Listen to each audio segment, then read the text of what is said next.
Richard Mays had done well for himself. He and his wife had raised 3 beautiful boys, and they owned the biggest farm for miles round. No one had as many horses or sheep as he did. Each day, he watched over his hundreds of chickens and his many herd of cattle. Each day, there were more and more of them, and at first, he was pleased. But before long, there were so many that he began to worry. He could not manage them all and was forced to tend to them night and day. He often looked at them and thought, if only I was so hungry that I could eat them up, then life would be good again. That summer, a plague broke out among Richard's animals. Many of his cattle and sheep died. The chickens died too, and some of his horses. Richard was grateful for this. Surely I am blessed, he thought. What a miracle this plague has been. But it did not seem that way for long.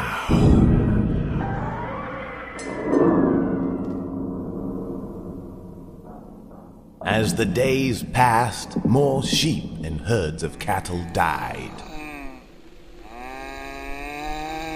Richard was alarmed. He had not the room or the time to bury them all. Soon he was exhausted and did nothing but lay in bed, watching summer turn to fall. One day, his wife came to his side. Richard, she said calmly, there's something I have to tell you. What is it? He demanded. Have the children died as well? Oh, of course not, she replied. You're going to be a father. I'm pregnant again. The farmer was overjoyed. He had always wanted another child. He was so thrilled that he got out of bed and chopped wood that very same day. But soon he noticed a change in his wife that worried him. She ate constantly and could not seem to stop. Night and day she devoured all of their canned food and dry meal and drank all their syrup and honey. She left nothing for the others, but stranger still, she did not gain weight, but instead seemed to be starving. Please, wife, Richard pleaded. You will starve us all if you do not stop eating. I cannot stop, she cried. The baby, he twists and turns inside me. He hurts me when I stop eating. What nonsense. You're just being selfish. I'm not, his wife shrieked. Not until I have eaten half a dozen chickens does he stop beating me. And he wants more each day and leaves nothing for me.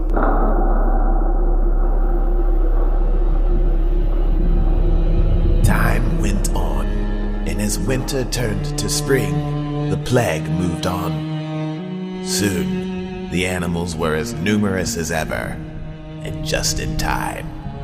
The baby now demanded half a calf a day.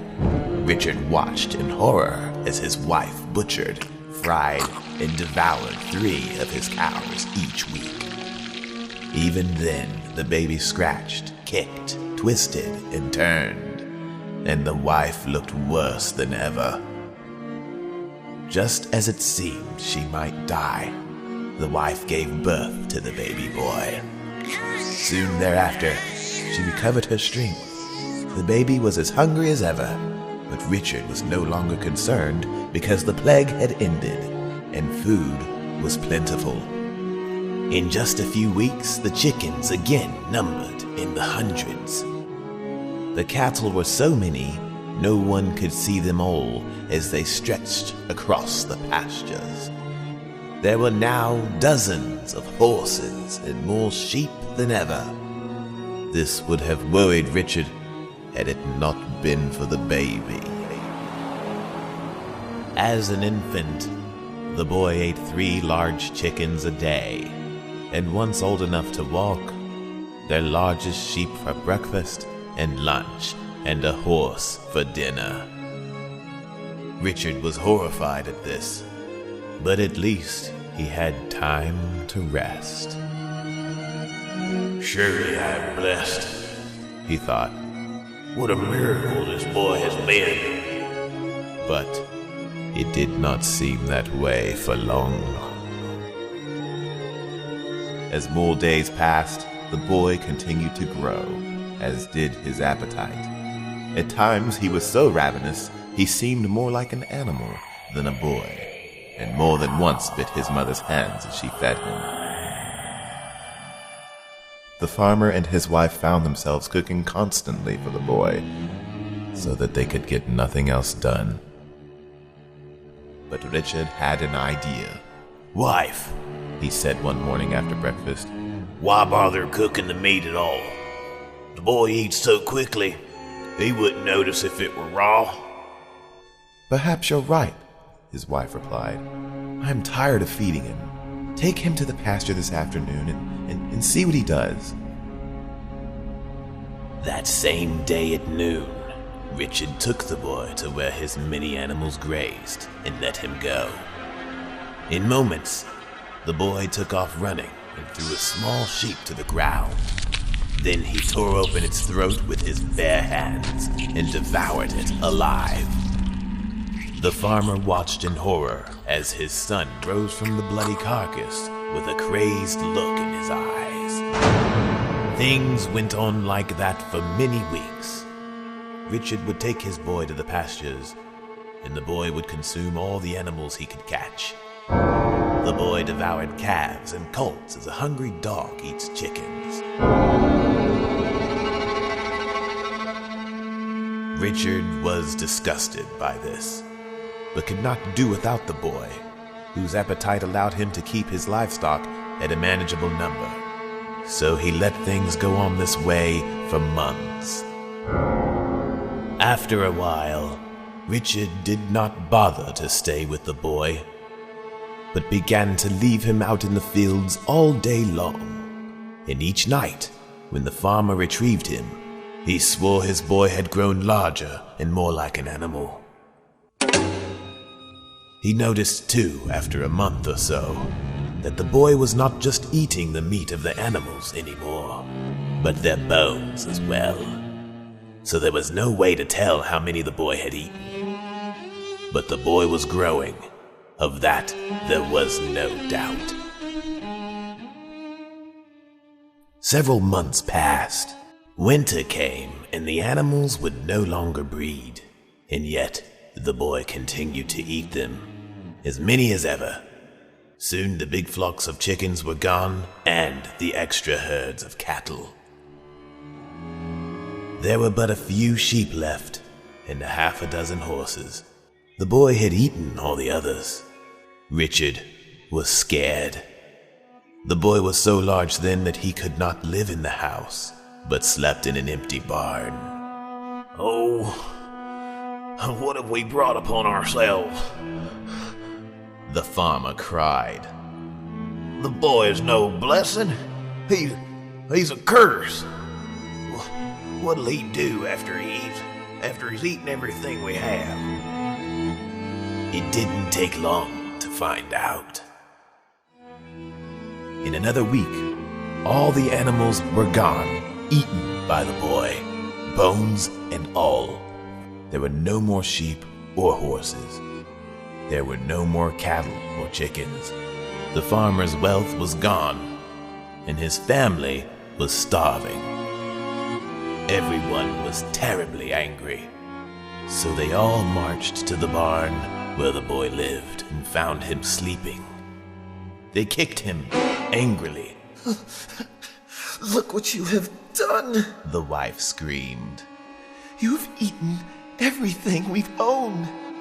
The boy, now grown to the size of a moose, woke from his slumber and groaned.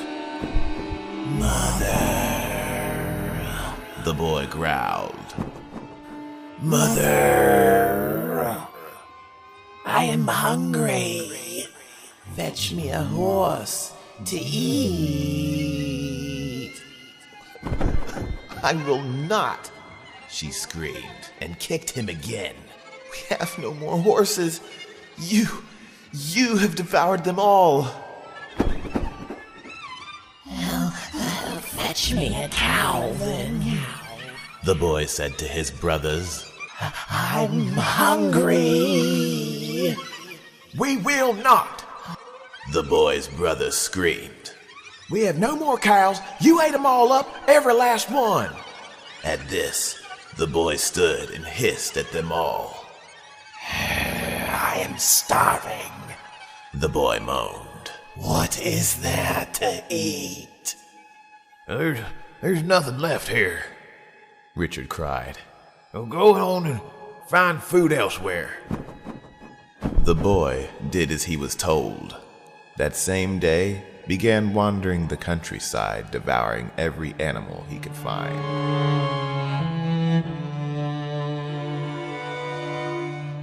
Within days, Richard received word from his neighbors that something terrible had happened.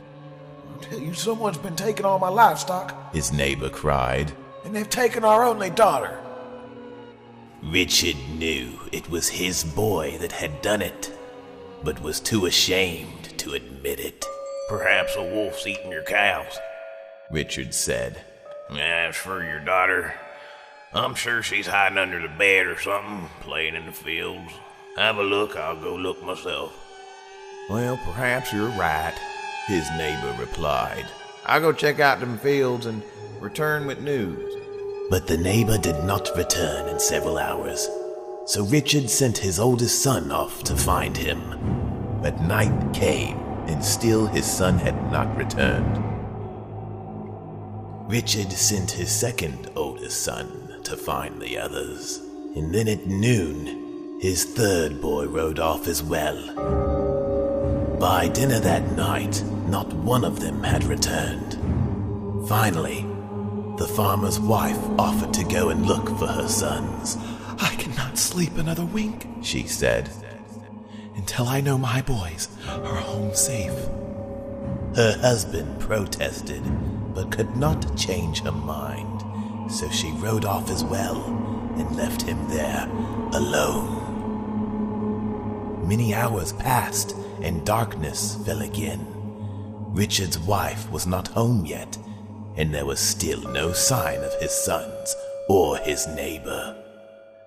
He was quite worried, but exhausted too, and after some time drifted off to sleep.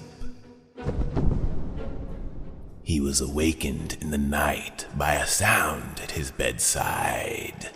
He shot up in bed immediately and held his breath.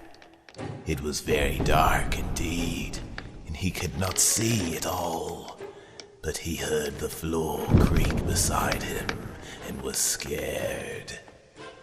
There was something there. He felt its hot, stinking breath on his neck as it leaned in. Richard gripped his sheets tightly, his teeth clenched. Just then, a deep growling voice came from beside him. I am ever so hungry. It rasped. What is there to eat? Richard was so scared he could hardly speak. Nothing. Go find food elsewhere. For a moment, it was quiet. But then the thing leaned in closer. You lie. The thing moaned. Richard could smell the rotting flesh in its teeth and hear the floor creaking under its weight. Richard swallowed hard and reached for his pistol on the nightstand. The thing leaned in closer. Richard could feel its teeth against his throat. The thing whispered, Father, you smell delicious.